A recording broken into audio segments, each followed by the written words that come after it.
Fala pessoal, vamos discutir hoje o estudo Courage, um estudo que mudou paradigmas na cardiologia. Tem cardiologista que diz que existe uma era pré-Courage, uma era pós-Courage no tratamento da doença arterial coronariana estável.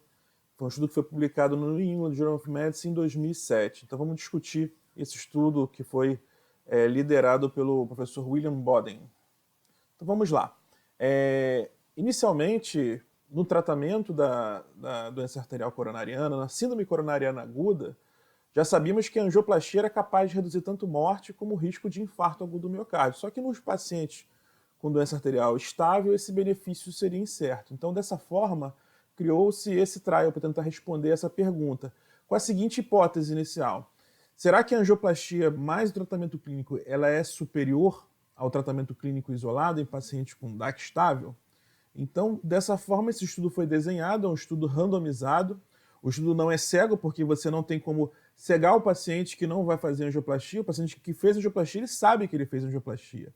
Então, é um estudo que, naturalmente, estudo que tem intervenção, não tem como cegar o paciente, intervenção cirúrgica, no caso, intervenção de algum tipo de procedimento. Então, não é um estudo cego, é um estudo randomizado, onde o desfecho primário dele é morte por todas as causas ou infarto não fatal. E de desfechos secundários temos morte, infarto, AVC. Ele analisa também qualidade de vida, especialmente o desfecho relacionado à ocorrência de angina, tempo livre de angina. Também tem uma análise que não foi publicada nessa amostra, que é o uso de recursos, análise custo-efetiva e hospitalização por angina estável. Um estudo bem longo, com follow-up médio de 7 anos. Então, quais foram os critérios de inclusão? Foram incluídos pacientes com uma angina de peito CCS 1 a 3, um paciente com doença arterial coronariana documentada. O paciente tinha que ter pelo menos estenose de segmento proximal superior a 70%. E não precisava ser doente multivascular, podia ser doença em 1, 2 ou 3 vasos. A anatomia tinha que ser favorável à angioplastia. O paciente tinha que ter indicação classe 1 ou 2 para a angioplastia também. Então não era um procedimento que deveria ser feito de maneira, não deveria ser contraindicado. E o paciente devia ter alguma evidência objetiva de isquemia. Talvez aqui seria uma das principais falhas desse trabalho, que a evidência objetiva de isquemia ainda é muito frágil, né? O critério que ele adotou para documentar a isquemia foi muito frágil, né? Ele usou basicamente dados de alteração de eletro no repouso. Se o paciente tivesse alguma alteração no segmento ST ou alteração de onda T no eletro de repouso, o paciente nem precisava fazer nenhum teste maior de estratificação de isquemia. Então aquilo já era o suficiente para o paciente entrar no estudo. Nos pacientes que não tinham alterações no eletro de entrada, aí eles deveriam fazer algum tipo de teste. O teste ergométrico, ou cintilografia, ou ecocardiograma de estresse. E era considerado isquemia um desvio maior do que 1 milímetro no segmento ST em paciente que fez teste ergométrico, ou alteração em apenas um segmento, então que é um critério muito frágil para definir isquemia. Então, se tivesse apenas um segmento com déficit perfusional, a cintilografia também era incluído, e pacientes com mais de um segmento alterado do ponto de vista de alteração de motilidade ao eco de estresse. Então, critérios bem frágeis de isquemia. Foram excluídos pacientes com angina incontrolável, né? Isso aí, motivos óbvios, né? Esse paciente tem que ser encaminhado para angioplastia. Paciente que teve algum tipo de complicação pós-infarto, que também foram, esses pacientes com angina, não foram excluídos pacientes que tiveram infarto prévio no passado. Então, o paciente que fez algum grau de complicação no pós-infarto foi excluído dessa análise. Paciente com revascularização recente, revascularização há 6 meses, né? Porque não tem sentido também você incluir esse tipo de paciente no estudo. Paciente com fração de ejeção reduzida, bastante reduzida, abaixo de 30%. Mostrando que, porque já tinham alguns estudos demonstrando que no paciente com disfunção ventricular havia benefício do ponto de vista de revascularização. Foram excluídos também pacientes com choque cardiogênico e C severo e, por fim, história de TV ou FV sintomática ou sustentada. Então vamos lá, começar os resultados desse grande estudo. Na população inicial foram incluídos mais de 3 mil pacientes que, a princípio, tinham critérios de elegibilidade. Alguns pacientes saíram, né, porque não deram consentimento informado, coisa e tal. E desse protocolo inicial, 74% dos pacientes que eram elegíveis ao protocolo inicial entraram no estudo. E esses pacientes que foram randomizados para os 2 braços. Um braço que que foi encaminhado para angioplastia mais tratamento clínico, tratamento médico otimizado, e outro grupo só tratamento médico otimizado. No grupo que foi destinado para angioplastia, 46 não fizeram, uma pouca perda, né, nesse grupo, né? A grande maioria realizou o tratamento propriamente dito. E alguns pacientes perderam follow-up, similar nos dois grupos. No final, todos os pacientes, mesmo aqueles que não fizeram o que era recomendado para aquele grupo, e os pacientes que foram perdidos também foram incluídos na análise, né? A famosa análise Intention to Treat. Vamos lá, as características basais desses pacientes. Vejo um paciente um pouco mais jovem, já média de idade baixa, né? 62 anos, grande maioria de homens, maioria de estudos de pacientes brancos, um estudo que foi feito, você pode ver aqui pelas bandeirinhas, estudo norte-americano, né, da região da América do Norte, né? A maioria estavam em angina CCS 2 ou 3, mas muitos pacientes também em angina CCS 0 ou 1. O tempo médio da duração de angina em torno de 5 meses, né? E o número de episódios de angina por semana em torno de 3, em ambos os grupos. Se você olhar características clínicas da população, diabetes bastante prevalente, né? Assim como hipertensão arterial. Pacientes com infarto prévio também é uma quantidade razoável, 1/3 da população mais ou menos com infarto prévio. Poucos pacientes com angioplastia prévia, né? Nessa época não era tão de rotina, paciente encaminhado para angioplastia, né? E poucos pacientes também com cirurgia de revascularização prévia.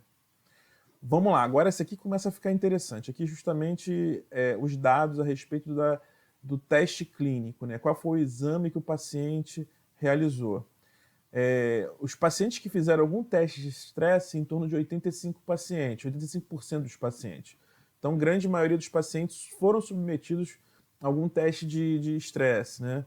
Apenas 15% foram incluídos só pelo critério do eletro. Aqui que chama atenção, né, que do ponto de vista teste ergométrico, mais da metade dos pacientes fizeram teste ergométrico, né?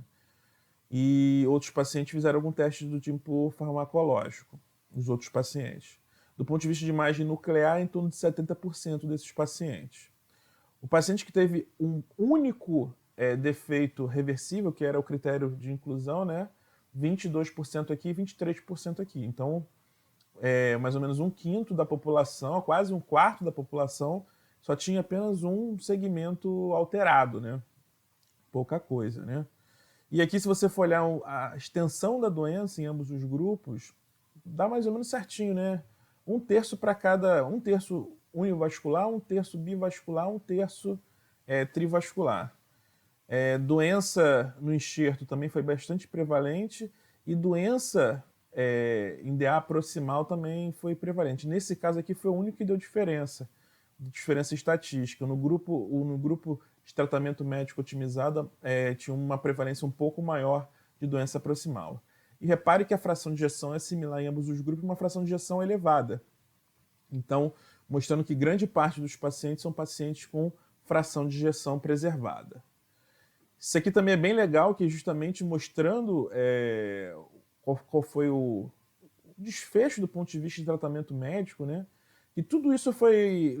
todos os pacientes do estudo, independente do braço, eles foram encorajados a melhorar os fatores de risco, né? Controle de pressão, controle de colesterol, e ambos os grupos conseguiram um controle adequado, né? Eles saíram de uma média de pressão de 130 para 124, o grupo também médico também reduziu. Você vê do ponto de vista de LDL, LDL-alvo foi bem interessante, né? As metas de colesterol nessa época eram outras, mas ainda assim atingiram metas de LDL bem legais. Do ponto de vista de triglicerídeos também houve redução, só não teve redução do IMC. E do ponto de vista de atividade física, repare só como grande parte da população aumentou a quantidade de atividade física, que é interessante nesse estudo. Começando os resultados, né? Desfecho primário, morte por qualquer causa ou infarto miocárdio. No segmento de 7 anos, nenhuma diferença. Você vê que aqui na curva inicialmente pode ter algum grau de diferença, mas do ponto de vista de redução de risco, zero. Sem nenhuma diferença estatística. Quando eu olho só sobrevivência, só morte, também nenhuma diferença entre ambas estratégias de tratamento. Quando eu vou olhar apenas assim, vamos ver agora a hospitalização por síndrome coronariana aguda. Agora eu vou conseguir. Também não consegue. Você pode ver que não teve nenhuma diferença nem hospitalização por síndrome coronariana aguda, né? E do ponto de vista de o tempo livre de infarto do miocárdio também não teve diferença. Então, em nenhum dos desfechos programados por esse estudo nós tivemos diferença em ambas as estratégias. Aqui foi o único momento que eu tive algum grau de diferença, como esperado. Você pode ver que é o que a gente chama de angina free, paciente livre de angina.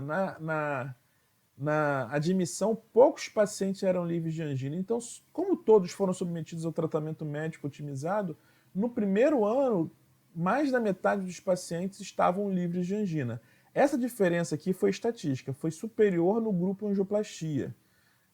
E assim também é no grupo de 3 anos, 72% a 117%. Mas você vê que até nesse grupo há um incremento do tempo livre de angina, chegando a níveis similares em 5 anos de follow-up, mostrando que a angioplastia ela vai ter um benefício mais no ponto de vista de redução de sintomas, redução de angina. Se você for analisar agora em subgrupos, em nenhum subgrupo a gente observa que tem um benefício mais para angioplastia ou para terapia médica otimizada. Você pode ver que todos cruzam a linha da unidade. Dessa forma, não tem nenhum P significativo. Independente de sexo, de idade, raça, ou se já tinha um infarto prévio ou não, se a doença é univascular, multivascular, se tem diabetes ou não, a classificação da angina, a fração de ejeção. Então, em todas as análises de subgrupo, não observamos nenhum tipo de diferença. Então, dessa forma, como estratégia inicial em pacientes com doença coronariana estável, a angioplastia não reduziu o risco de morte, infarto ou outros eventos cardiovasculares quando adicionada à terapia médica otimizada, mostrando que o tratamento médico otimizado deve ser sempre implementado para os nossos pacientes. E ele é eficaz, ele funciona bem. E dessa forma, como esperado, a angioplastia resultou também numa redução de ocorrência de angina, apesar do tratamento médico otimizado também ter se mostrado efetivo, não tendo diferenças em 5 anos. Então esse é o estudo Courage, um estudo muito falado, todo mundo que pratica cardiologia precisa conhecer esse estudo. É um estudo que mudou alguns paradigmas, mostrando que você insistir no tratamento médico otimizado, você consegue livrar o paciente de angina e você encaminhando esse paciente para angioplastia, você não vai trazer benefício de morte nem de infarto. Tá bom, pessoal? Esse era o recado que eu queria passar para vocês. Vou pedir para vocês curtirem esse vídeo, divulgarem para os amigos. Você que se inscreve no YouTube, lembrar de se inscrever no canal e marca o sininho para você não perder nenhuma atualização de nossos artigos, nossas publicações. Até o próximo vídeo, grande abraço.